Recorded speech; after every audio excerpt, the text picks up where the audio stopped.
investiture week-end politique donc voilà donc en gros. Assou voilà bëggoon alors Babacar ñu ñëw ci poste Diomaye bi poste Aldiouma Sow bi laataa ñuy dikk ci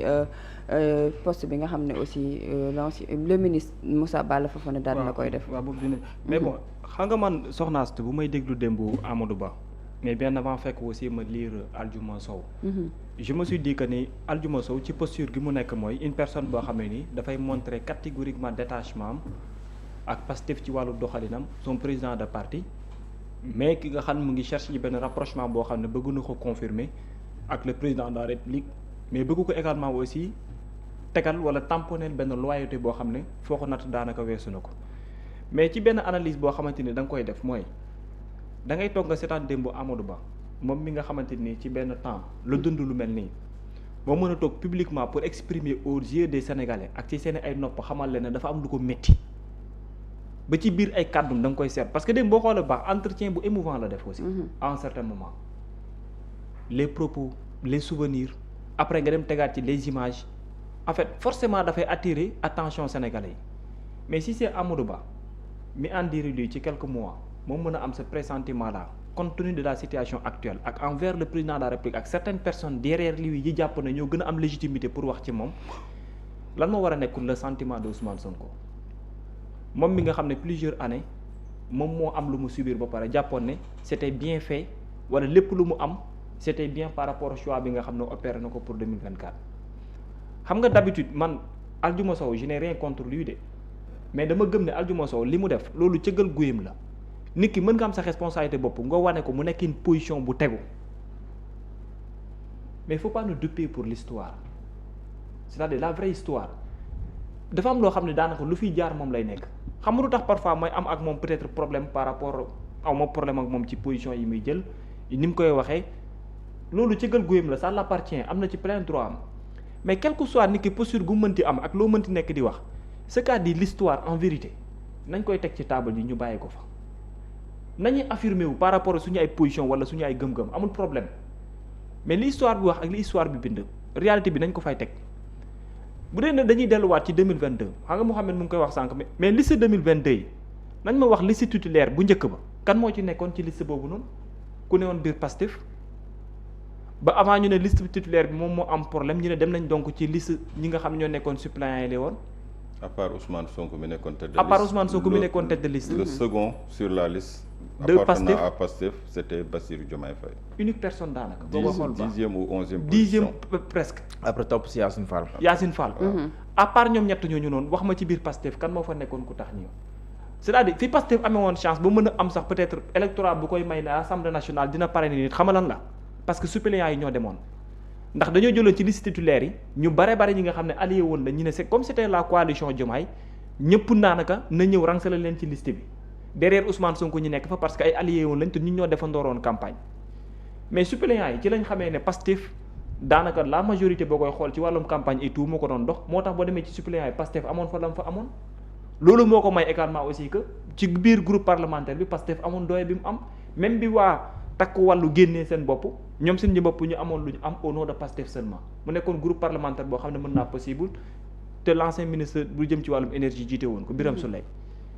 loolu ci passé récent moom la bokk. même le choix là dont on parle xam nga man li ñu waxtaanee biir Cap Manuel man moom wax dëgg yàlla mënu ma wax lu mu doon Aldiouma Sow xaw ma dañ ko nettali xaw ma loolu yëpp mën naa nekk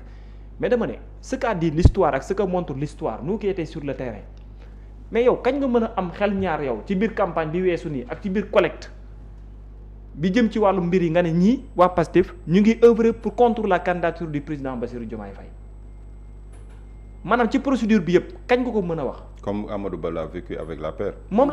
laay wax exactement quoi parce que man de procédure bi lu bari dama ko fekkee man benn maa ñu yegg ci parrainage bi dama doon génn di dem di couvrir bi ñu yegg ci parrainage bi dama doon génn di dem di couvrir.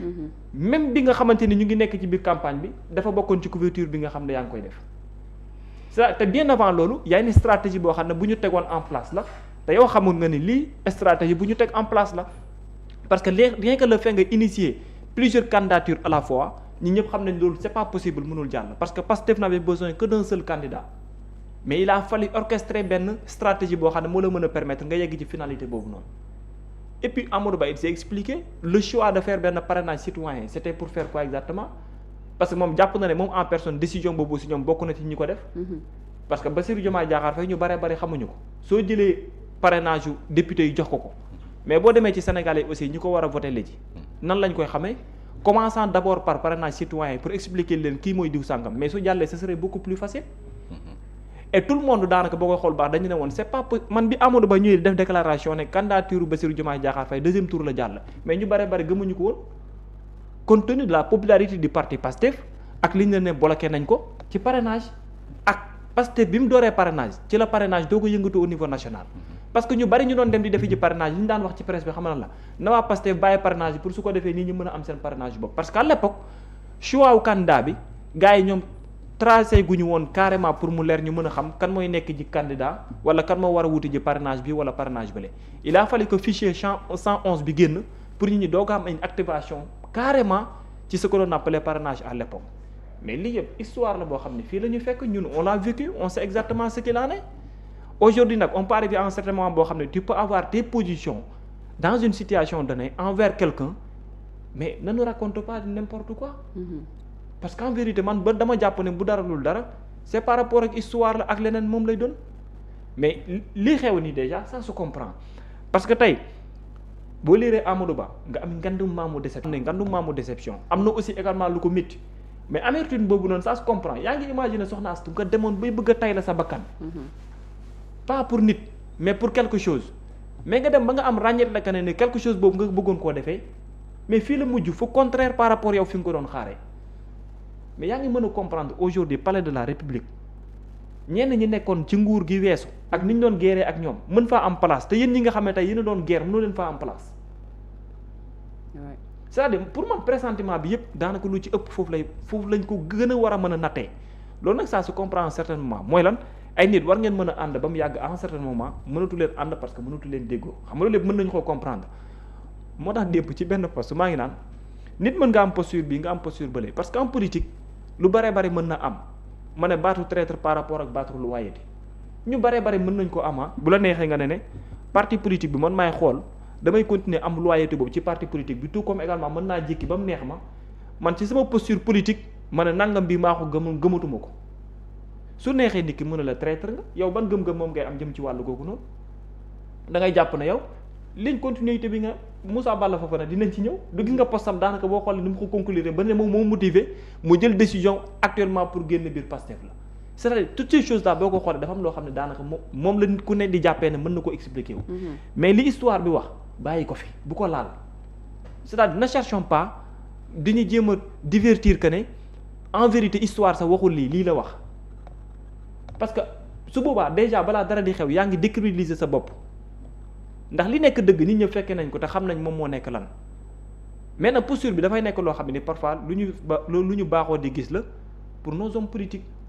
parce que 2022 am na ñoo xamante nii ci diw sàngam nii lañ mel man de am na ñu may seetaan parfois ci biir télé bi fii man dama leen doon recevoir tout comme également ni ma leen seetaanee parfois da ngay toog di poser wu questionnaire est-ce que réellement c'est la même personne oui ou non. soppeeku bi am ci ñoom. waaw yow c'est-à-dire parfois da ngay toog di poser wu question. te parfois ñoo daan la saraxu pour nga jël leen. non en fait man mënu ma am man xam nga man déjà man nit ki soppeeku ba ne la léegi lii mooy sama position man amu problème boobu. mais maanaam li histoire bi wax ak li réalité bi wax c'est-à-dire bàyyi ko fa. am nga sa plein droit tey ngay gisee nii suba nga gisee na le mais maanaam bul di weddi sa bopp bul décrédibiliser sa bopp parce que loolu mooy imagine tey ku la wax démb na la comme par exemple nga ne Babacar Kébé moo gën ci dëkk politique moo ko dàq ci dëkk lu mu la wax ci wàllum jub bu ko weddi mais tey nga ñëw taxaw ne la Babacar Kébé du nitu dara gëmul dara mosul jub du wax dëgg du wax nangam mais kooku kan nga jàpp ne moom la ñu war a décrédibiliser. Babacar Kébé mi muy wax la wala kii taxaw di wax ñaari version yi kooku la ñu war a décrédibiliser. te à la limite boo koy xool baax Sénégal c'est comme si parfois da nga naan foofu la ñuy toll.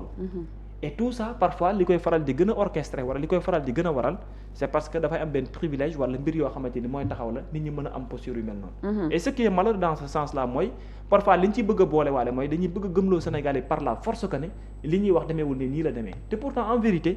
ci passé bu récent nit ñi xam nañ ne lii moo nekk dëgg ji donc daal pour man ku ne war nga mën a am droit wu ne fii laa ko féetee tey lii mooy sama posture lii laay défendre tey mais ne cherchez pas aussi à divertir les gens wala à traverser l'histoire jàpp ne yow yaa am monopole vérité aussi. nay démissionné foofee ca Pastef waaye nag def un patriote peut bien démissionner d'un parti mais jamais de la patrie ab poste bu nga xam ne mu ngi ci indi ay leeral di féliciter wala sax di jaajëfal bu baax le président de la République ci tànneef bi ak wax tamit digganteem ak le président